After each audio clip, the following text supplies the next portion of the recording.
अपने पर दोस्तों अपने बात करने जा रहे हैं कि देखो हिंदी। सबसे पहले बात आपको बताऊं दोस्तों कि हिंदी के अंदर देखो सबसे पहले एक बात समझते हैं कि जो स्टूडेंट होता है वो चाहे भारत लेवल एग्ज़ाम दे और चाहे राजस्थान लेवल एग्ज़ाम दे, लेकिन उसमें क्या होती है, दोनों एग्ज़ामों के अंदर हिंदी क्या होती है, वो कंपलसरी होती है। ठीक है, हिंदी दोनों एग्ज़ामों के अंदर आती है। तो इसी को अपने मद्देनज़र रखते हुए आज अपने स्टार्ट करने जा रहे हैं हिंदी की सीरीज़। ठीक है दोस्तों, तो हिंदी की सीरीज़ में स्टार्ट अपने करने जा रहे हैं। तो आज हिंदी की पहली क्लास होगी जो कि होगी मुहावरे। ठीक है, और 50 अति महत्वपूर्ण प्रश्न मुहावरे होंगे। ठीक है दोस्तों, तो अब अपने स्टार्ट करने जा रहे हैं। तो पहला प्रश्न क्या कह रहा है, पहला कह रहा है कि लुटिया डुबोना। लुटिया डुबोने का अर्थ होता है किसी का काम बिगाड़ देना या काम बिगाड़ना। लुटिया डुबोने का मतलब क्या होता है, काम बिगाड़ना। उसके बाद में दोस्तों बात करते हैं अपने बात करते हैं अपने कि दूसरा है कि हवा से बातें करना। हवा से बातें करने का मतलब होता है तेज़ चलना, है ना। हवा से बातें करने का मतलब क्या होता है, तेज़ चलना। और ये मुहावरे वो है दोस्तों जो कि आज के मतलब जितने भी विगत एग्ज़ाम हो चुके हैं उनके अंदर जो हिंदी के अंदर जितने मुहावरे आए हैं वो सारे के सारे आज अपने करने वाले। उसके बाद में बात करें अपने गले का हार होना। गले का हार होने का मतलब होता है यानी अत्यंत प्रिय होना। ठीक है, उसके बाद में ये चौथा मुहावरा क्या कह रहा है कि आंधी के आम होना। आंधी के आम होने का मतलब होता है संयोगवश सस्ता उपलब्ध हो जाना। ठीक है, संयोगवश सस्ता उपलब्ध हो जाना। और उसके बाद में दोस्तों बात करें अपने पांचवें इसकी मुहावरे की, तो पांचवा मुहावरा क्या कह रहा है, पांचवा मुहावरा कह रहा है कि आंखें दिखाना। आंखें दिखाने का मतलब होता है डराना या धमकाना। ठीक है, और उसके बाद में देखो छठा मुहावरा है, ये कह रहा है कि अत्यंत प्रिय होना। अत्यंत प्रिय का मतलब होता है आँख का तारा होना, है ना। आँख का तारा यानी अत्यंत प्रिय। खाक छानना। खाक छानने का मतलब होता है कि स्थान स्थान पर ढूंढते फिरते रहना या ढूंढते फिरना। ठीक है, फिर आठवां मुहावरा है वो कह रहा है कि पैर फैलाकर सोना। पैर फैलाकर सोने का मतलब होता है निश्चित हो जाना। ठीक है, पैर फैलाकर सोने का मतलब होता है निश्चित हो जाना। और उसके बाद में जो नौवां मुहावरा है वो कह रहा है कि कान पर जू न रेंगना, यानी परवाह ना करना। किसी का मतलब कार्य की या किसी भी बात की परवाह नहीं करना, उसे बोलते हैं कान पर जू न रेंगना। उसके बाद बात करते अपने कि बाल की खाल निकालना, यानी अनावश्यक कार्य करना या अनावश्यक आलोचना करना।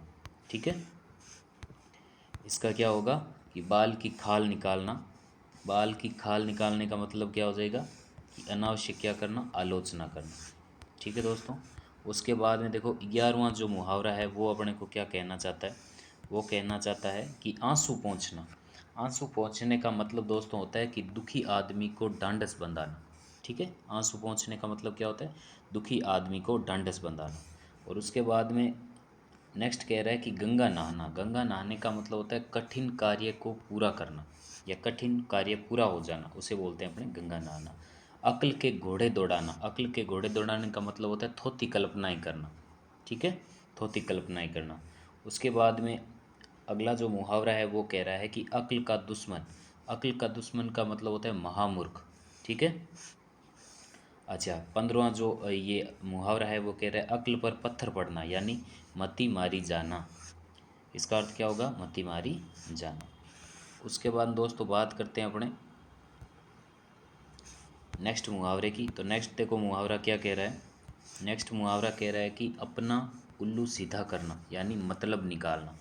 लोग आजकल क्या करते हैं कि अपना उल्लू सीधा करना, इसका मतलब होता है मतलब निकालना, यानी लोग क्या होते हैं, स्वार्थी होते हैं। उसके बाद में अंधे की लाठी यानी एकमात्र सहारा। अंधे की लाठी यानी एकमात्र सहारा। उसके बाद में जो नेक्स्ट मुहावरा है वो कह रहा है अपनी खिचड़ी अलग पकाना, यानी सबसे अलग रहना। अपनी खिचड़ी अलग पकाने का मतलब क्या हुआ, सबसे अलग रहना। उसके बाद में अपने पैरों पर खड़ा होना, यानी स्वावलंबी हो जाना। अपने पैरों पर खड़ा होना यानी स्वावलंबी हो जाना। उसके बाद में देखो 20वां जो ये मुहावरा है ये क्या कह रहा है, 20वां मुहावरा दोस्तों कह रहा है कि आंसू पीकर रह जाना। ठीक है, आंसू पीकर रह जाना यानी चुपचाप दुख सहन कर लेना या करना। उसके बाद में बात करें अपने दोस्तों नेक्स्ट मुहावरे की, तो देखो नेक्स्ट मुहावरा कह रहा है आसमान टूट पड़ना यानी अचानक विपत्ति आ जाना। उसके बाद बात करें आस्तीन का सांप। आस्तीन का सांप का मतलब होता है धोखेबाज मित्र। ठीक है, आस्तीन का सांप का मतलब क्या होता है? धोखेबाज मित्र। उसके बाद में देखो नेक्स्ट कह रहा है आकाश पाताल एक करना, तो यानी कोई कसर न छोड़ना। आकाश पाताल एक करने का मतलब होता है कोई कसर न छोड़ना। उसके बाद में दोस्तों बात करें अपने, तो ये कह रहा है आग लगने पर कुआं खोदना यानी विपत्ति आने पर उपाय ढूंढना या खोजना।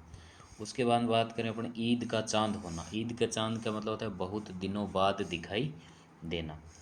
उसके बाद ईंट का जवाब पत्थर से देना यानी ज़बरदस्त विरोध करना।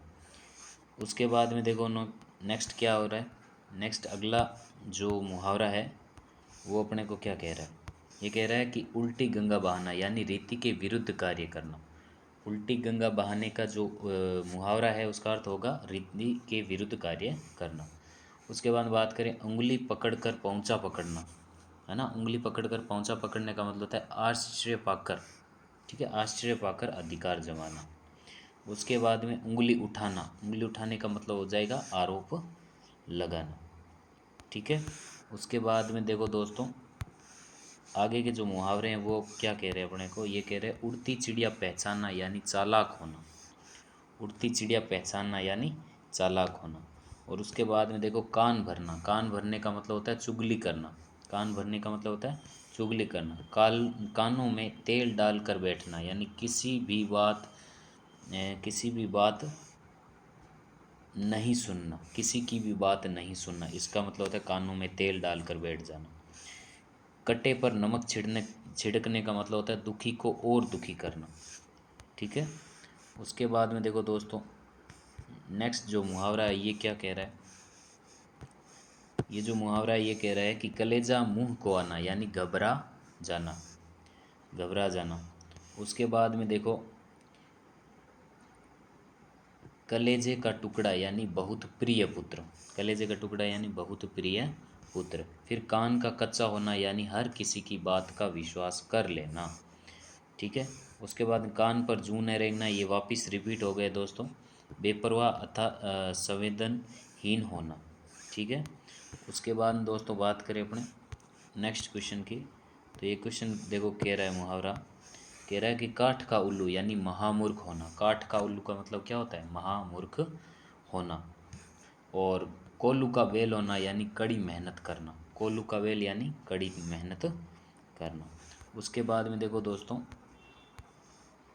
आगे के जो मुहावरे हैं वो इस प्रकार है कि कूप मंडूक होना। कूप मंडूक होने का मतलब होता है सीमित ज्ञान या सीमित सोच, उसे बोलते हैं अपने कूप मंडूक। उसके बाद देखो दोस्तों खून का घूंट पीना यानी गुस्सा दबा जाना, है ना, गुस्सा दबा जाना उसे बोलते हैं खून का घूंट पीना, या गुस्से को दबा लेना उसे बोलते हैं खून का घूंट पीना। गले का हार होना यानी अत्यंत प्रिय होना। गांठ बांधना यानी पूर्ण रूप से याद रखना। गांठ बांधने का मतलब होता है पूर्ण रूप से याद रखना। गागर में सागर भरना, इसका मतलब होता है थोड़े थोड़े में बहुत कुछ कहना। ठीक है, थोड़े में बहुत कुछ कहना। उसके बाद में देखो दोस्तों आगे के जो मुहावरे हैं वो कह रहे हैं चांदी का जूता मारना यानी रिश्वत देना। चांदी का जूता मारने का मतलब होता है रिश्वत देना। चिकना घड़ा यानी बेशरम। चिकने घड़े को क्या बोलते हैं अपने? बेशरम। उसके बाद में देखो चिकना घड़ा यानी बेशरम। और चेहरे पर हवाइयाँ उड़ना। चेहरे पर हवाइयाँ उड़ने का मतलब होता है भयभीत होना। चेहरे पर हवाइयाँ उड़ना यानी भयभीत होना। छप्पर फाड़ कर देना यानी बिना परिश्रम के लाभ प्राप्ति होना। उसके बाद में देखो ये जो लास्ट है दोस्तों ये क्या कह रहा है अपने को? ये जो मुहावरा है लास्ट मुहावरा ये कह रहा है छाती पर पत्थर रखना यानी धैर्य पूर्वक कष्ट सहना। ठीक है दोस्तों, तो दोस्तों ये थे अपने लगभग 50 मुहावरे थे दोस्तों। ये मतलब राजस्थान की जो विगत एग्ज़ाम हुए भर्तियां हुई है उनके अंदर ये आ चुके हैं, इसलिए वेरी वेरी मोस्ट इम्पोर्टेंट है दोस्तों। और क्लास आपको कैसी लगी, अगर अच्छी लगी है तो प्लीज़ लाइक करना, कमेंट करना, और लाइक करना, कमेंट करना, और शेयर एंड सब्सक्राइब करना। और आगे से आगे अपने जो भी बहन भाई हैं, जो भी किसी भी एंट्रेंस एग्ज़ाम की अगर तैयारी कर रहे हैं, या कोई भी अगर किसी भी भर्ती की तैयारी कर रहे हैं, तो हिंदी आपके लिए मोस्ट इम्पोर्टेंट रहने वाली, हर एग्ज़ाम के अंदर हिंदी आती है। तो उसके लिए आप अच्छी तरीके से तैयारी को और ज़्यादा परिपक्व बन सकते हैं तैयारी से। तो ज़्यादा से ज़्यादा सपोर्ट करें चैनल को। जय हिंद, जय भारत।